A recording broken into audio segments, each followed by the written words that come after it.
it. It could be. I was thinking that, you know, because a lot of us do get shadow banned, and Yeah. that's the only thing I can think of, because I haven't posted anything really very much lately, apart from that. Okay, let's see how.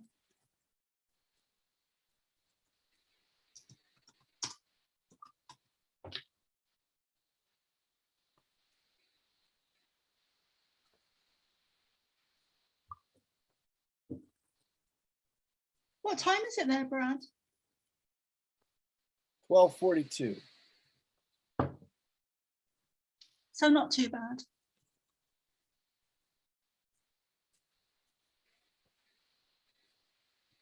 Says we're streaming. Great. Fantastic.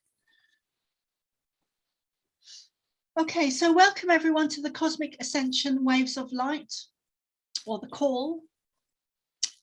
Before I introduce my guest this evening, I'd like to mention two recent interviews I did. One where I interviewed Laura Eisenhower, which is on my YouTube channel, Carol Noonan. And the other one where I was interviewed earlier today by Michael Bloom on We Are Free TV, where I actually ended up doing a live Pleiadian channeling, which I really enjoyed. And it was a lovely interview, really felt a good connection with Michael.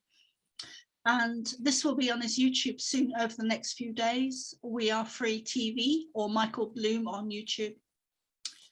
And also on the 22nd of October, I will be interviewing, we'll be doing like a group interview, a group discussion with Misha Johnson, I always get that wrong, Nikki Colombo, Laura Eisenhower, Brad Olsen as well, Stella Fairburn, and some other surprise guests. But this evening I'd like to introduce Brad Olsen. Is an author of 10 books, including 3 in his esoteric series, Modern Esoteric, Future Esoteric, and newly released Beyond Esoteric. An award-winning author, book publisher, and event producer, his keynote presentations and interviews have enlightened audiences at Contact in the Desert, UFO Mega Conference, the 5D events, and dozens of radio stations, including Coast to Coast, Ground Zero, and the Cosmic Cantina, which I actually haven't heard of yet. I'm going to check that out. And television shows, including Ancient Aliens, which I love, America Unearthed, Beyond Belief, Book of Secrets, and Mysteries of the Outdoors. Brad is a founder and co-producer of the How Weird Street Fair in the Soma neighborhood of San Francisco.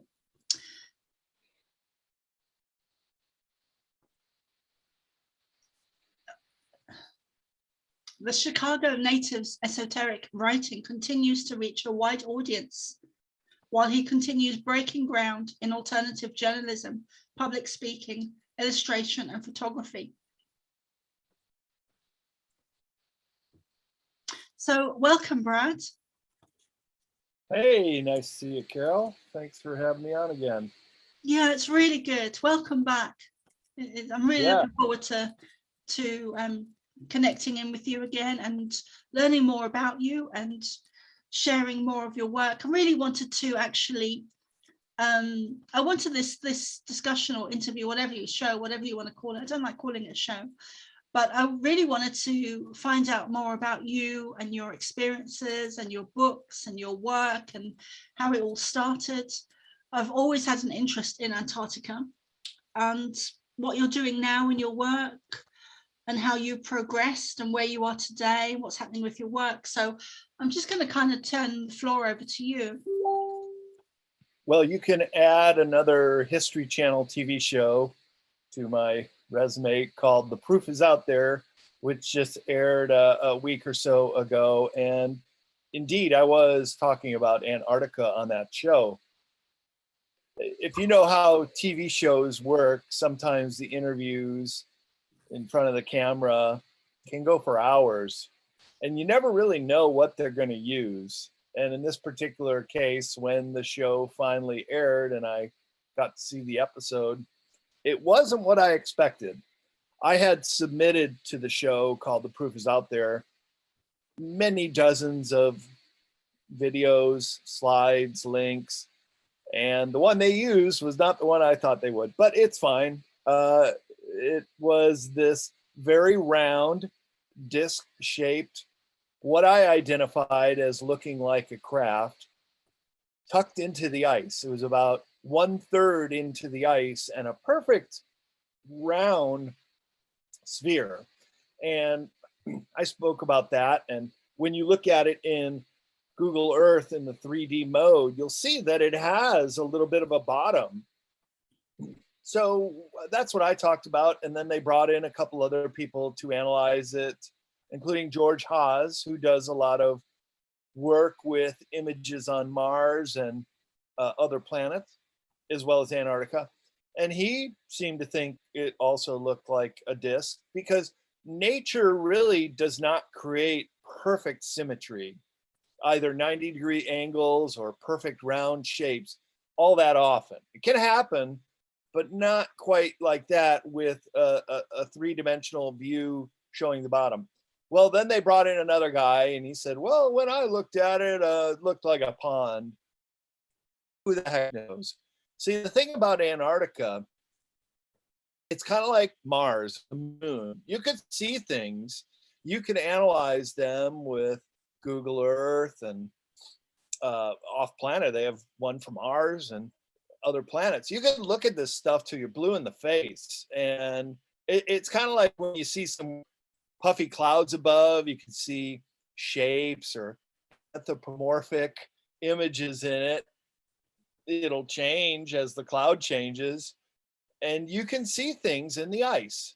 And so this was just one of the slides that I thought was more compelling than many of the others, and the show decided to use it, and that's fine. I'm glad they did, because sometimes I'll do an interview and fly to a location and think that I did pretty good with the interview, and then either what I thought was gonna play doesn't play, or sometimes doesn't even appear at all. So you really don't know with television. It's just a real hit or miss until you see the episode. But people congratulated me, and I heard quite a bit about it. It was the day I came back from my trip, and everybody's saying, oh, I saw you on History Channel, and finally got to see the clip, and yeah, it was okay. And But I saw the clip, I saw the picture, the image, but also would you send me the link for that? And I will put it into this YouTube description on the page for this video. But also, Sure. so did they portray it in a negative way? Or no, not at all. No, I think they portrayed it positively. However, the guy who got the final word and said, oh, I think it looks like a lake, and in a way it sort of was discrediting to what I was saying. I guess the way it was edited, it was almost like I had to be set up for that somebody would come in and say no, where all the while I'm just saying, let's just consider everything. And that's the way it turned out. And would you do it again? Oh, of course. Okay. Yeah, they were great. Really easy to work with production team. So take us back to the beginning of your childhood and your teenage years, and how you got into the spiritual stuff. Was it through experiences or? Well, I grew up in the suburbs of Chicago, quite a long way away from where I'm at right now, which is on the Northern California. And so I growing up in Illinois, it was just one of those things that I just wanted to get out of there, even though I didn't really know much of the world apart from going on camping trips and Boy Scout outings, and just knowing deep in my heart that there was a big world out there. Okay. So It wasn't until I graduated college and I was um, painting houses and making money. I always self-financed all of my own trips. And I had a couple friends from college who said, "Oh yeah, we'd like to join you."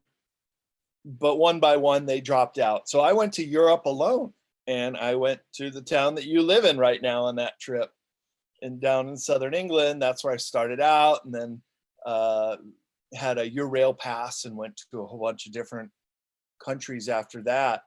And And that's really what instilled my love for travel, especially independent travel, just grabbing a backpack and self-financing and going out and exploring the world. So I did not come back to get a job. I came back to move to California and kind of keep this going throughout my 20s. And it was a few years later when I met a woman on a chairlift skiing. She said, "Oh, well, you want to travel the world? Well, you should go to Japan and teach English, and that would help finance your trip," which I did in 1991. Actually, that was in 91, 92. The next year I went, and I self-financed the whole thing, and loved including that time I spent in Japan. So it was a real eye-opening experience. I have to say I grew and learned more on those 3 years traveling around the world than I did in my 5 years getting a double degree in college. So I highly recommend it. And that's when I wrote my very first book called World Stompers, a Global Travel Manifesto. And for a number of years, I was a travel writer. I did a series of books on sacred places. I did extreme adventure guides in my yeah, I younger saw years. that. Yeah. And then it wasn't until 2012 that the first of my esoteric guidebooks came out. And I suppose that's what I'm more well known for now, because it's what I'm doing a lot of the interviews on. And when I went down to Antarctica, this is what I was looking for, is just some of these mysteries that we've heard exist down there and what might be below the ice. And So, when did you first go to Antarctica? well, that was almost 3 years ago. So about almost 3 years. At the end of this month, I was leaving to go to South America. And then it was a couple of months traveling in South America before the trip down to Antarctica, which was the end of January and into mid February 2019. So it was a 26-day trip. And that was sort of the tail end of the South America trip as well. There was a couple weeks left after that, but trip was over at the end of Feb. And I bet you can't wait to go back. Have you plans to go back? Well, after I got back, I did a bunch of interviews and was talking about things down there. And I was approached by somebody in Hollywood that sets up shows and matches producer with potential new shows. And we had been working on a proposal and actually had been caught the eye of a high level producer. We were talking about going down there to another location with a film crew, and that was right when COVID hit. So everything got shelved. And in fact, still today, it's very difficult to get to the countries that you need to get to go down there, such as Chile and Argentina are pretty well locked down still, as well as South Africa to go to the New Schwabenland area where the Germans were in World War II. And that is where I would like to go. If I were to have a wish list and go to a certain location to investigate, it would be to try to find the New Berlin base and maybe test to see if there was a nuclear confrontation during Project Argus, which is something that I feature in my book. A lot of people have never heard of this, but it's very important. And here's even a picture of one of the nuclear bombs that was used to fire from the Southern Ocean, not far from off the coast of New Schwabenland. The cover story was they were testing nuclear explosions in the high altitude range.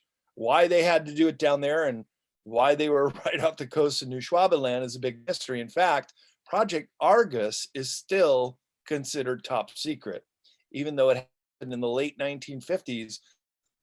The question, why there, why the secrecy, and what else could have been the motive? And I believe that it was to take out the German base once and for all, because only about 10 years before was when Admiral Byrd went down there with a whole armada of ships called Operation High Jump. And he was routinely defeated 2 months into the 6-month expedition and made some very telling clues about what was going on, who the new enemy was, which he said would be fly pole to pole at incredible speeds. Well, to this day, we still don't have aircraft that can fly from pole to pole at incredible speeds, let alone him saying this in early 1947.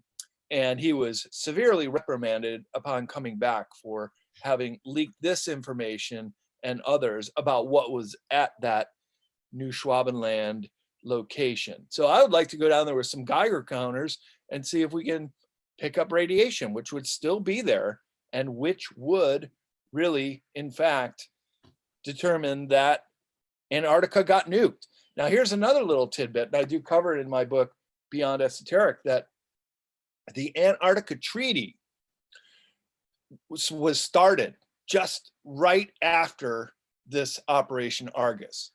And it was finally ratified and confirmed in 1961. And one of the articles in the Antarctica Treaty is that no nuclear testing, no nuclear bombs could ever be exploded in Antarctica. Well, why would they be so specific unless it had already occurred? Yeah. And so there's another little tidbit of information that indeed Antarctica did get nuked in the late 1950s, and it's still not been recognized as being such. Well, there's so much that's hidden from us. But have you contacted with, have you connected with Corey Good or David Wilcox? Oh yeah, I've met Corey a couple times, and I've not spoken one-on-one with David Wilcock yet. I've seen him speak at conferences, and we do occasionally cross paths, but haven't not compared notes on this particular notion that the US had nuked Antarctica in the late 1950s, and that led to the Antarctica Treaty. But I do know that both of them have a lot of information on Antarctica, and I do follow it and occasionally quote both of them in my book for what it is. I mean, like I said, Antarctica is one of those places like another planet that you really don't know what's going on down there. And these locations are so far apart. Look, Antarctica is the 5th largest continent in the world, so the distances are very vast. And so to follow up and go to these locations that we see on Google Earth or some of the places that Wilcock and Corey Good talk about is very expensive and very difficult to reach. So you don't really know for sure. Yeah. Maybe the proof is out there. Maybe what? The Proof is Out There was the name of that History Channel show. The proof is out there. And I know that the Pleiadians, when I, they've given me a lot of information about Antarctica. And I'm always wanting more, especially from them, especially about Antarctica. But I have a huge interest in it because of what they say. And they do say that there is a huge amount of stuff going on in Antarctica, that there is a big connection between Antarctica and Atlantis, and that there is a lot hidden in Antarctica. They kind of veer on craft and also underground underground caverns, and just a whole load of history that is hidden from us beneath Antarctica. So I'd actually really like to maybe sit down with them and do like a channeling with them, where it's just about Antarctica, because their information is really would help to validate a lot of stuff. And there's so many people coming forth like yourselves with information on Antarctica, and there's so much hidden from us, not just on Antarctica, but history and science and everything. So I did want to go more into you and your spiritual experiences, and also we can cover your books and the work you're doing now. So where would you like to start with that? Well, let me just put a book in on Antarctica. I'll just show you this map here that I reproduce in Beyond Esoteric, and this is of the New Schwabenland area. It was a vast area. It's directly. If you hold that up again, Brad, I will put you on the full screen. Okay, so there's the map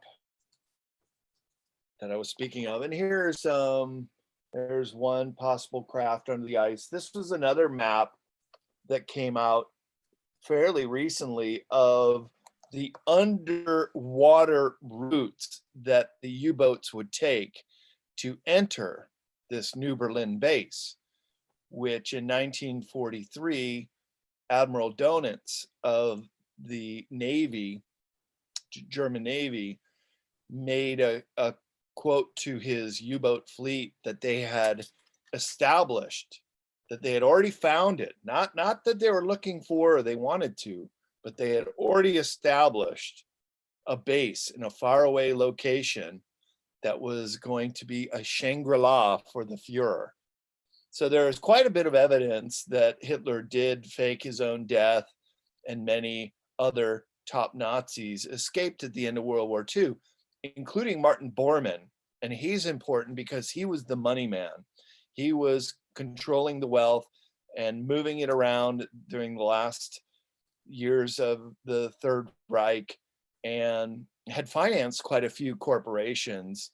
And this also occurred in South America, where massive land tracts were purchased in the late 1930s and 1940s.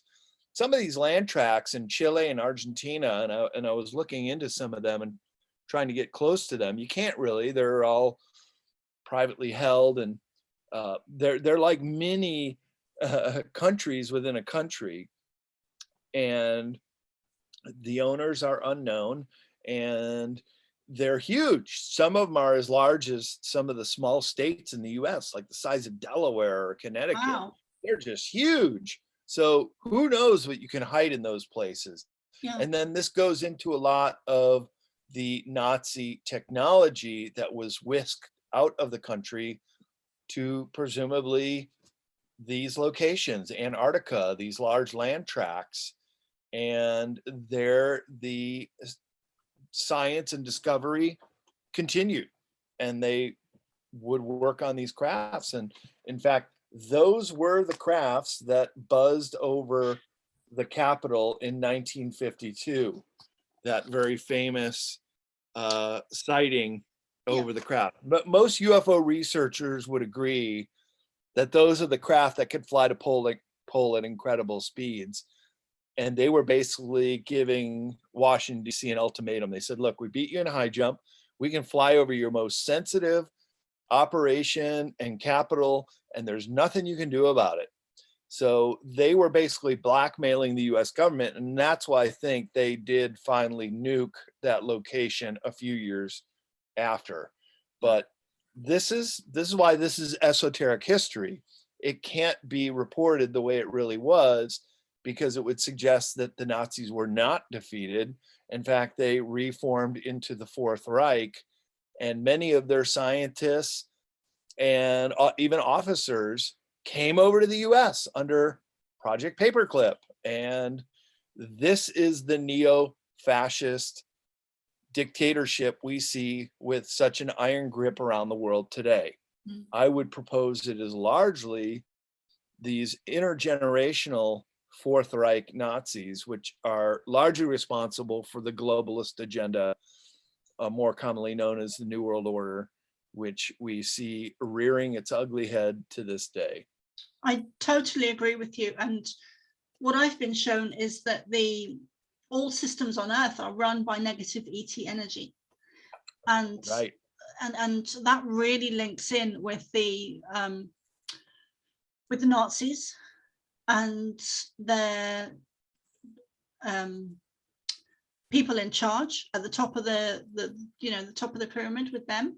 So and I know they did a lot of work with ETs and craft and the Vril and lots of stuff going on behind the scenes there.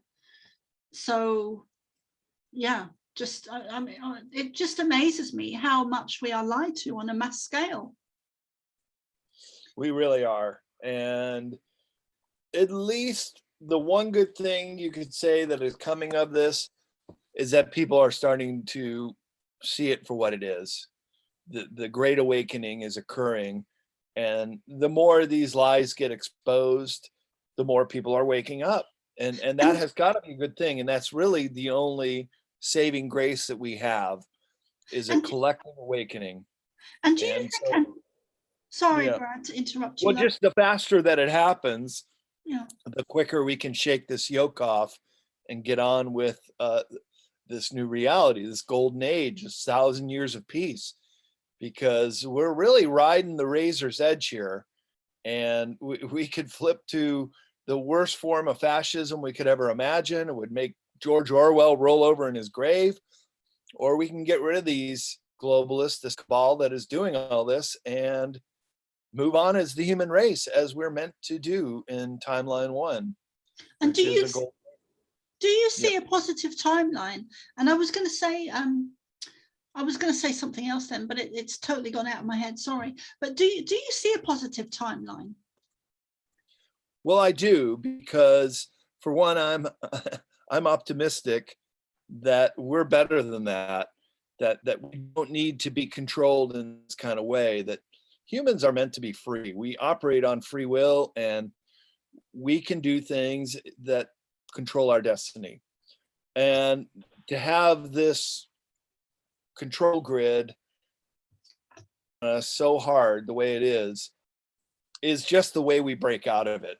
That's why the subtitle to my book is Escaping Prison Planet, because throughout the whole book, it is this notion that humans are free, and we are awakening to this neo-fascist control model. And by just knowing it, look, I'm a peaceful person and I believe in nonviolent resistance, but just by knowing it, we can resist and we can step back. And things like the Southwest Airlines pilots walking off the job and causing the company to lose millions of dollars. This is how it's done. This is how it's going to go. And we're just seeing the beginning of many of these examples where people are just saying, that's it. Yeah, I'm fed up. I've had enough. I'm not going to comply any longer. And that's what we need now more than ever. That's right. And that's how we win this spiritual war, is by people standing up and just saying no, and not doing it aggressively or with violence or even with any negative connotation, but just simply saying no. That's and right. Walking the other way. One thing I was going to ask you just now, which went out of my mind, was, do you think over the next, I don't know, 10, 20, 30, 40 years even, in our lifetime, that there will be more discoveries in Antarctica? Oh, yeah. Not even in our lifetime, which could be 20, 30, 40, 50 years. But I think in the next months or years, there will be some very big disclosures that are happening. Right now, they're just coming out of their winter in the Southern Hemisphere. So travel doesn't really start again until November. And as I said, it's even questionable whether this year is going to happen. But the researchers are going to go back and the bases get filled up with the scientists again. Just keep in mind, half of the bases in Antarctica are only seasonal bases. They only go down there for a couple months and then they leave again. Whereas the year-round bases, they have a skeleton crew. So right now, there's only 1,000 people on the entire continent of Antarctica. Wow. That's going to fill up again, of course, with the season starting next month. But it's pretty barren down there. So if there was activity, UFO activity, very, very few eyeballs to see what's going on.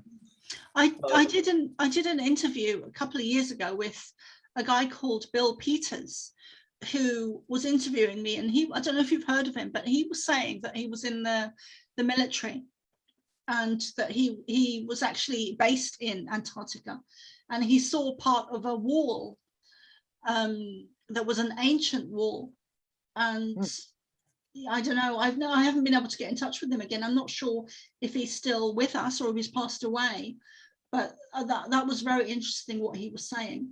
And so what's it actually like being there? Is it just pure white? I've heard people say it's just pure white. White, black, and blue are the three colors you see the most. The white is the snow, of course, and the ice and the white billowy clouds. The blue is the ocean and the sky when you can see it. It was cloudy most of the days we were there. I did not see any chemtrail activity, which was encouraging in a way, unlike South America where it was quite visible. That's really interesting, because whenever I used to fly, when we were able to, I always used to notice that over the land areas, that's where the chemtrails were. They were never over the ocean where nothing was. It was always over the land areas. So, and what about the sky? You wonder what they're spraying on the people, right? Instead of controlling the weather and moving around weather systems, as geoengineering is stated in the patents of being able to do. And I have no doubt that they can do that. But why is it always over land? And I'd agree with you. Times I've flown over oceans or this period down in Antarctica and saw none, kind of makes you wonder what they're dropping on us. And in fact, I have a whole geoengineering chapter in Beyond Esoteric, in which I do make mention of all the chemicals and heavy metals and other substances that are being dropped on the world. What's in a chemtrail list of all the substances, and some of them are rather dubious. Sorry, Brad, go on. Well, yeah, but just to reiterate on Antarctica, and then the color black is the mountains, which in the area that I went to, which was the Palmer Peninsula, the northern tip there, the finger that sticks out of Antarctica, and then South America's coming down. That Drake Passage, the ocean lane between the two, not only the roughest seas in the world, but it is the closest land-to-land connection to Antarctica. But the Black Mountains, as well as the animals like the whales and seals, are black and white, and the penguins, of course, black and white. I'll tell you this: while there are no trees or bushes and very little mosses or anything green there, below the ocean, there was another boat that was scuba diving, and we went aboard their craft one day, and they showed us some of their pictures and videos. It was like a coral reef in Antarctica. Very colorful creatures, spiny insect-like things crawling on the ocean bottom. I've seen some videos on that. It's amazing. Really colorful.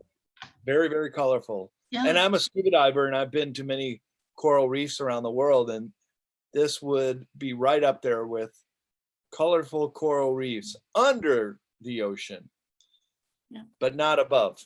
Very, very little brown or green or yellow. Many of the colors that we're used to seeing in the world are not present on the land in Antarctica. It is 99% covered in ice, so you're right about saying it's very white. But it used to be very different to what it is now. You know, I've often seen just a completely different land mass to what it is now, you know, with trees and, you know, just completely different. And it would be nice to see it in, and I have been told that it will things will shift, where I've seen it uncovered in times to come. I've seen it uncovered. So I'd love to see that happen in my lifetime.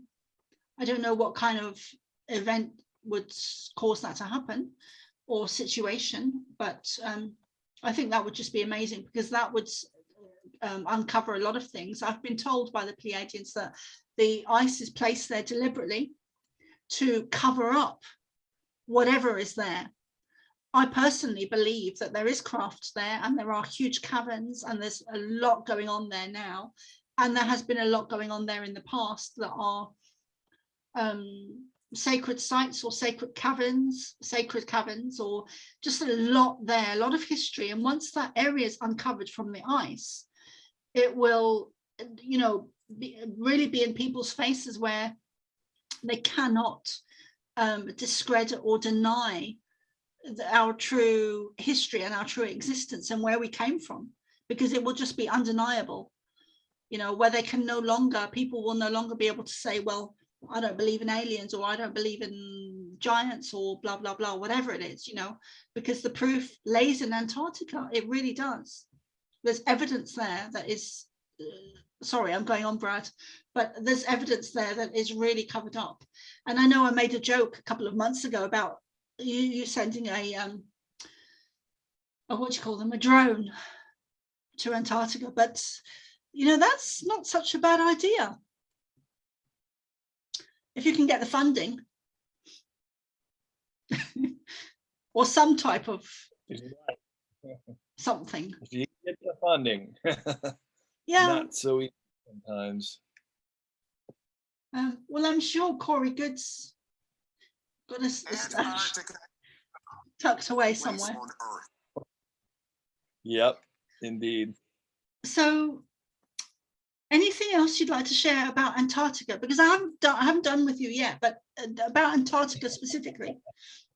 Well, that was about it. I was just curious if you found out where that person saw the wall and how he described it. Was it a megalithic wall? Was it very old? Was it He said it was wall? He said it was an ancient wall with symbols and writing, I think, or symbols, or hieroglyphics or something on it. But he saw it. He physically saw it with his own eyes. And he did ask someone, and then they sent him in a different direction. They told him to go off over there and do some silly thing, or something else as a way of distraction. Do you remember where? No, I don't remember where, but his name was Bill Peters. I can send you his details. I did an interview way back with him a couple of years ago. So I can send you his details. I've tried to get in touch with him a few times since then, and I haven't been able to. I have a feeling he may have passed away, but I think he was quite well known, or is quite well known. Bill Peters. I'll look out his details, and I'll put them up on this YouTube description as well, so people can find him, and I'll send them to you directly as well. All right. So tell us about your spiritual experiences, because you sound to me like you've been awake and aware and conscious since you were a wee lad. Well, I was asked this question by George Norrie when I was on his show Beyond Belief. And I told him when I was a kid, I couldn't understand why we didn't live in a utopia-like world. That ever since I was a child, I thought, why aren't we seeing all these human breakthroughs, free energy to 0 point, which would allow us to fly around, at least in our solar system. Now, I was 4 years old when they landed on the moon in '69. So I remember from a very early age being fascinated with space travel, and that we could be there within my lifetime and go beyond, which according to the cover story hasn't happened. Now, I know quite a few super soldiers. In fact, I'll be moderating a panel of super soldiers at the 5D event in Las Vegas coming up here in a few weeks. It's November 4, 5, 6, 7. So if any of your listeners can come down there, I'm also doing my presentation on Antarctica, and moderating. Where is that, Brad? Where and Yeah, when? that'll be November, first weekend in November in Las Vegas at the Golden Nugget. People can do a search or go to my website, bradolsen.com, where I'm appearing as a speaker, and you can get information on that event. And I'll be signing copies of my books and being there the whole time. And is Misha Johnson going to be there?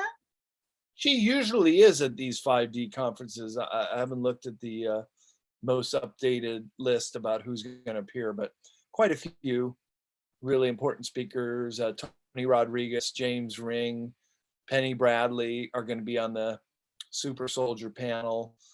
Secret Space Program we're going to talk about. And so, although I have no experience myself, I come into it as just someone who's very curious, who would like to know if we've been beyond the moon and what kind of technology they recall and how this whole 20 and back program works, would have their memories swiped. And a lot of them are just regaining their memories, and what they speak of is absolutely remarkable. And it is our Star Trek future happening right now.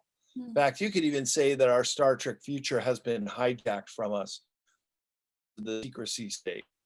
So these are things that I try to flush out as the moderator of this panel, and just get these people to speak and tell their truth about what they recall in these programs. And it's absolutely remarkable. And I really enjoy. Can you share who? What's that? Can you share? Are you able to share the speakers? Yeah. The ones that you have? Yeah.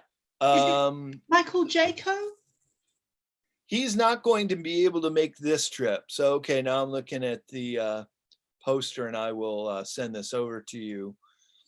So we have, Stephen Kelly's going to be there. He's talks about the underground bases, including what's underneath the Getty Museum. As I mentioned, Tony Rodriguez, James Rink, Eric Hecker, also in the Secret Space Program. Misha Johnston will be there. I see her on this poster as well. Veronica Bartoloni, she has also been in the programs. She'll be on the panel. Dr. Turi is going to be there. He's great speaker, as well as Dr. Sam Osnanovich, who did the Bosnian pyramids. We've got Mary Rodwell and James Brinkley, as well as Dr. Robert O. Young, who is fascinating speaker. And some great speakers there. Oh, some really great speakers. It's going to be a good event. Yeah. So I'm going to send this over to you, as well as the link for the proof is out there, so you can put that on your page. Yeah, please do. And I'll share that on my Facebook group as well. And cool. It really seems to be for a number of years now. I think it's because it's so large, but it seems to be that America is really where it's happening. Well, fortunately, we haven't been completely censored or blocked from going to these conferences. So use it while you can. Use it or lose it, kind of thing. And I'll keep going as long as I can. Fortunately, I can just drive there. I'm not so psyched about getting on a plane at the moment. In fact, maybe have to turn down one or two because I don't want to fly it right now because of all the things that are happening on planes, as well as the requirements that we can't talk about here. But I think that will change, and we'll be able to travel again, internationally as well as domestically. Give it a year or two for things to flip. I think it'll be less than that with the flying. With the Southwestern flight company, I think things are going to turn now with them taking a stand. So I think it'll be less than that. I think it'll be 6 to 8 months, or maybe even 3 to 4, where things really start to change. And also there is a Liz Cahill, the Irish lady, who is a great voice. She Dr. Liz Cahill, who has set up a travel company called, I think it's Freedom Travel. which is all about freedom and travel. So it changes things for a lot of people. And I think they go to Mexico and Ireland and maybe a couple of other places, Florida. But what is happening in the US now in terms of, you know, current events and different states, and what's happening? How is Florida and other states? Right. Well, we have some states that are fully open, no masks requirement. Typically the red states that voted Republican are more open. The blue states, especially the cities, are still mandating masks and showing your card. For example, in San Francisco, you have to show your proof of vax if you want to go to dine in a restaurant, go to a club, work out in a gym. Fortunately, the town I'm in doesn't do that, but it could still happen. I know that because the governor of California was up for a recall election a few weeks ago, it's questionable whether he won or not, but it sort of stalled things here for a full New York State style lockdown, which they're going into. So it's really a tale of two cities. It depends on where you're at and your state government, how they're responding to everything that's going on. Yeah. And I'm trying to be careful with my wording, but there's been a lot of Me too. there's been an increase in protests, and so I've seen, and also an increase of people attending them as well, which is a good sign, and I do see a positive outcome. I think it's just going to take a little bit longer than we had hoped. Right. Well, you're having huge protests in London, and boy, we've seen what's going on in Australia, and Canada is pretty well locked down. Who would have thought that the English-speaking countries that we're mostly aligned with would be having the most draconian measures in lockdown? And these are things that we would expect to see in Zimbabwe or Burma or all these authoritarian countries, let alone what we would think of as the freest, most democratic countries on earth are going through the hardest times right now. So maybe that is part of calling out the cabal, this deep state, which exists in all these countries as well. Yeah. That this is how we shake the yoke of their oppression, is by showing just how draconian they're willing to be with their own people. And actually, I'm not surprised, Brad. I kind of expected them to go after the more affluent Western countries, like the ones they have. I didn't expect them to go after the poorer countries, because no one would have taken any notice. Right. Not really. You know, they wouldn't have, and no one does. You know, when there's poverty in Africa, no one really takes any notice. If there was poverty in London or New York, people would be taking notice, you know, and that's a sad truth, but that's how things have been on earth, and will continue for a little while. But I do see such a positive outcome, and it's such a great awakening of humanity. It's just awesome to be here at this time. I'm you know, for a long time I didn't want to be here. I didn't fit in. I don't fit in, and the black sheep and the odd one out, and you know, oh, here comes the crazy lady who talks about UFOs and Pleiadians and, you know, all that kind of stuff. And I didn't want to be here. But when January happened last year, when everything really kicked off, I'm just so grateful to be here now, like really grateful. And yeah. So tell us about your books that your recent books.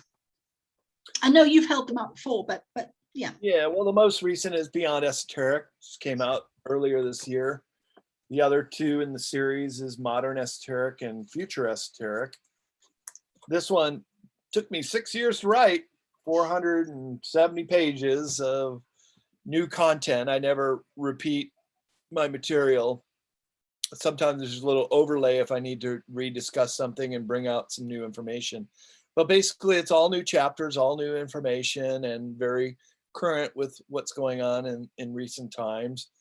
So I continue to do interviews and get out there through whatever means possible to try to alert people to this book, because it is very pertinent to this modern day. And you were asking about my spirituality and growth. Well, that is part of this whole concept of escaping prison planet.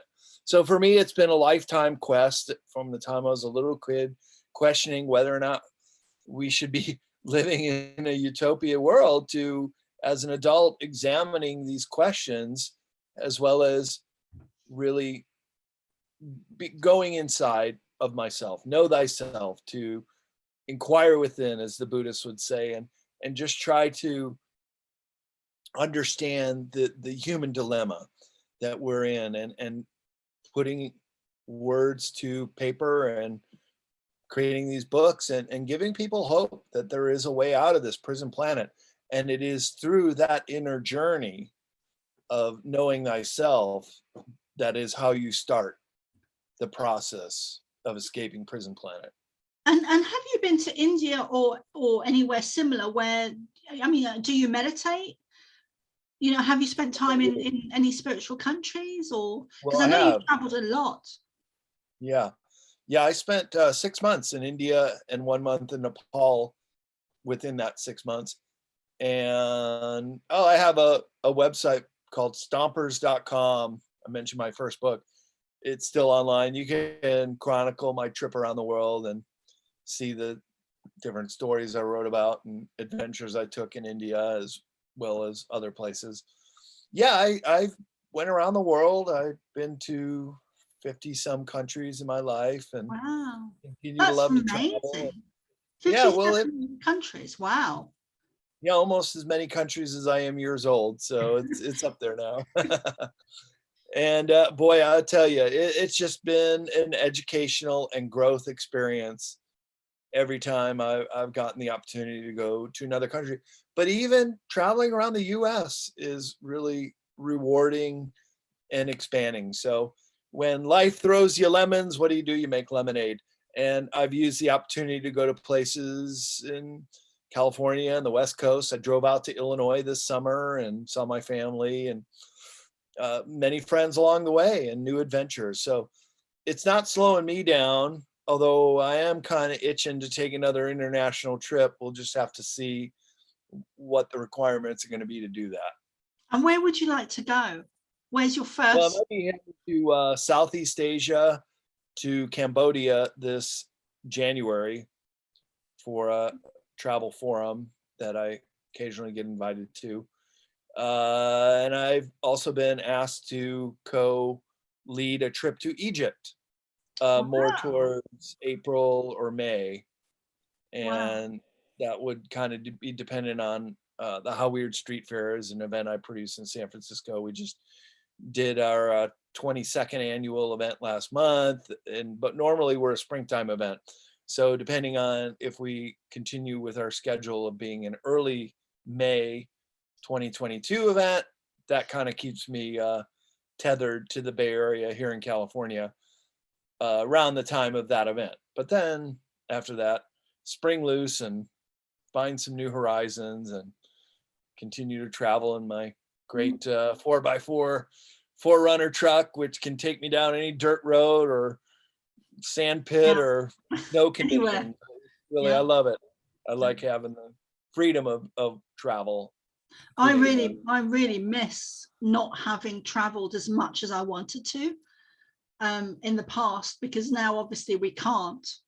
And well, it's very limiting, you know, and with the conditions and everything. But that's something I really wish I'd done more of, is more travel. And you know, they say that everything happens for a reason, and you shouldn't have any regrets, but I do regret not traveling more in the past. So hopefully in the future I'll get to travel more. And I'd love to do America, because some of the states there. I mean, the red trees, I just love those trees so much. And some of the states are so different, aren't they, with the environment? You know, you've got all season, you've got all different terrains. Yeah. In America. Yeah, sure do. I've got redwood trees just growing right outside my window here. Oh, you're so lucky, Brad. So lucky. Yeah, I'm surrounded by concrete here, so it's not so appealing. The ocean nearby. You can always go for a walk on the beach. Yeah, we do. We have the ocean. We have the ocean here, and but I'm yeah, we have the ocean here. It's not the same thing. It's not the same, no. But because we're kind of in a city here, so it's you know, it's they call it the what do they call it, the city, the oceanfront city. I'm always hearing that on the radio, and I'm so sick of hearing that. But anyway, I'm waffling on. So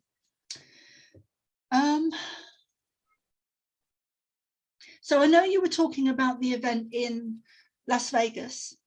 Is it the Golden Nuggets? But what other events have you got coming up? Because I know that you're a really busy man and you get to do a lot of events and talks.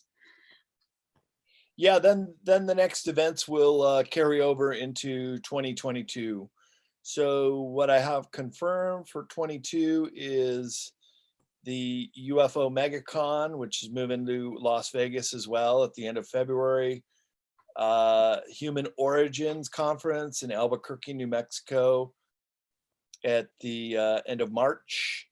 And I think another conference in Sedona, Arizona on the equinox, so around March 21st. So I'll probably do Human Origins and the Sedona conference in one trip. Like to tie them together like that, better use of my time. So pretty much right here in the Southwest and California into next year. Wow. And I'm sorry, I'm kind of a bit frazzled this evening, but I was going to say something and it's completely gone.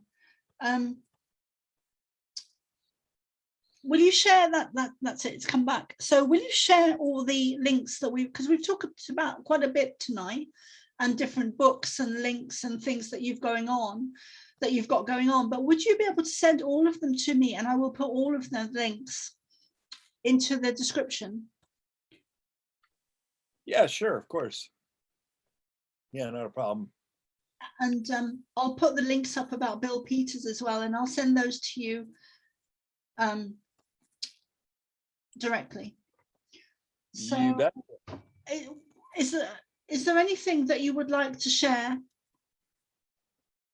Oh, just if you want to know more about me, you can go to bradolsen.com.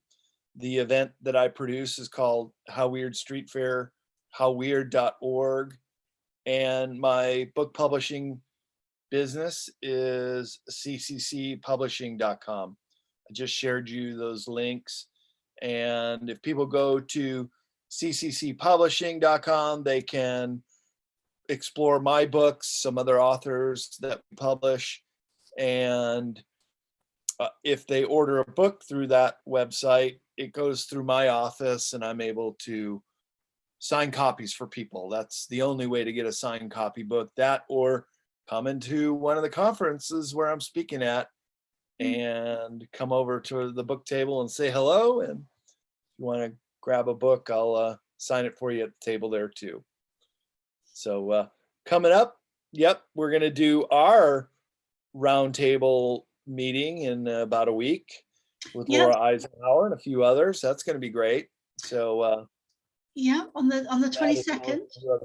Be my next interviews next week. Okay. Yeah, on the 22nd, Friday the 22nd, it will be 7 p.m. UK time, and I believe it's 11 a.m. your time. Yes. Yeah.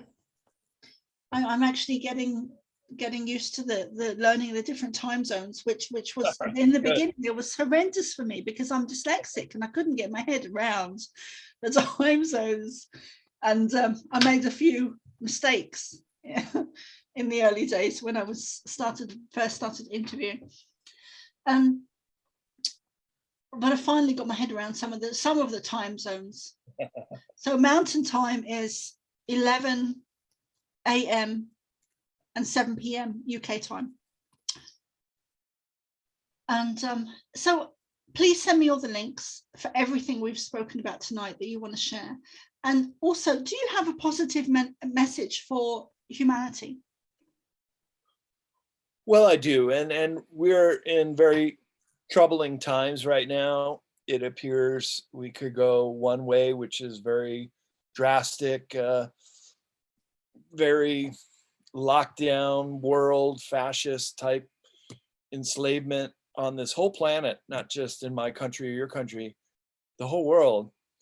But I think that's going to fail. I really do, because this timeline we're on, the main timeline is humanity having this great awakening collective experience.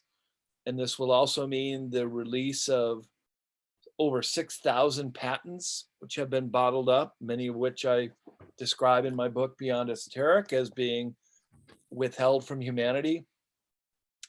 If we were to basically shake the yoke, I keep using that term, of this control matrix over humanity, we will see the golden age in our lifetimes.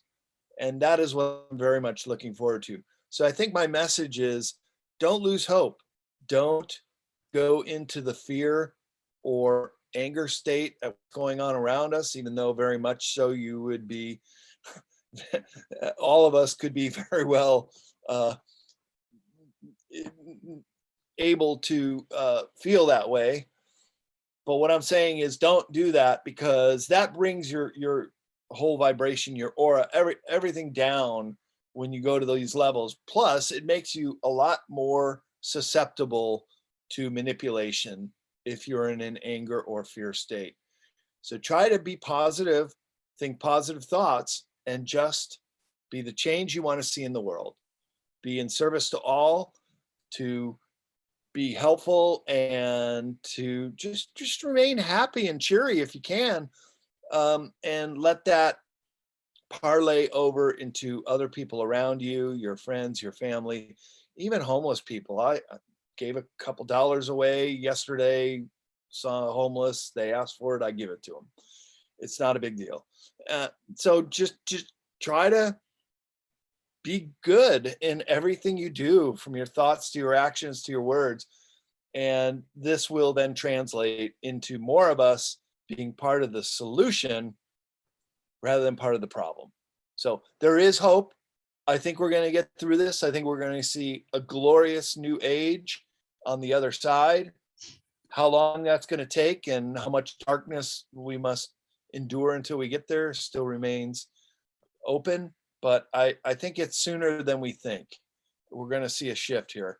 There's already cracks forming in this whole New World Order control grid matrix through nonconformity.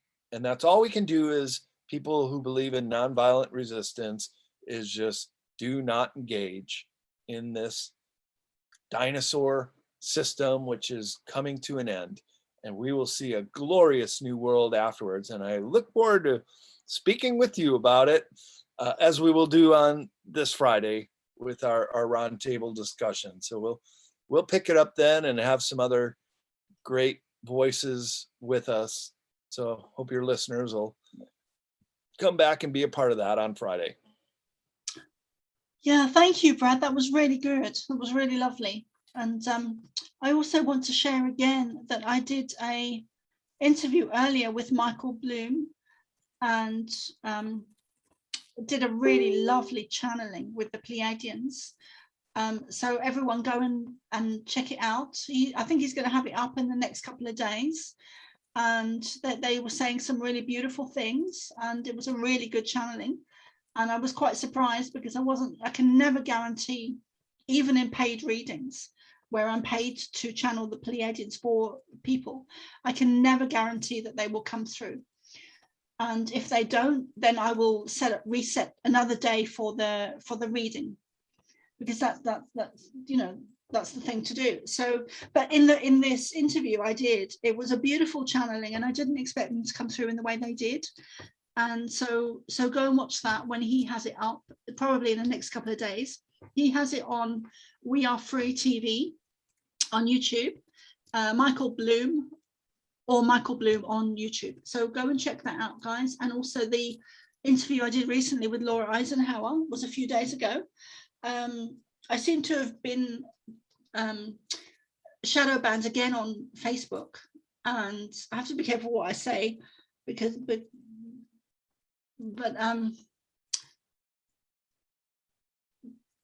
but yeah, go and check that out on YouTube. And I think that's it for the evening. I'm a bit frazzled, so I'm sorry if I'm starting to waffle a bit. But I shall see you all soon. And thank you so much, Brad. I always really enjoy talking to you. Oh, I always enjoy talking to you. And don't worry about being frazzled or waffled. You're fine. You're great. Oh, good. Good. I think I'm my worst critic. Great evening. And well, we'll be talking again on Friday. So looking forward to that. I'll talk to you soon, Brad. And you take care, and you rest, and you eat properly, and you make sure that you take some me time as well, because I know that you do a lot of work. Yeah. Plan to do that as well. Okay. Get a little exercise too. Bye, Brad. See you soon. See you soon.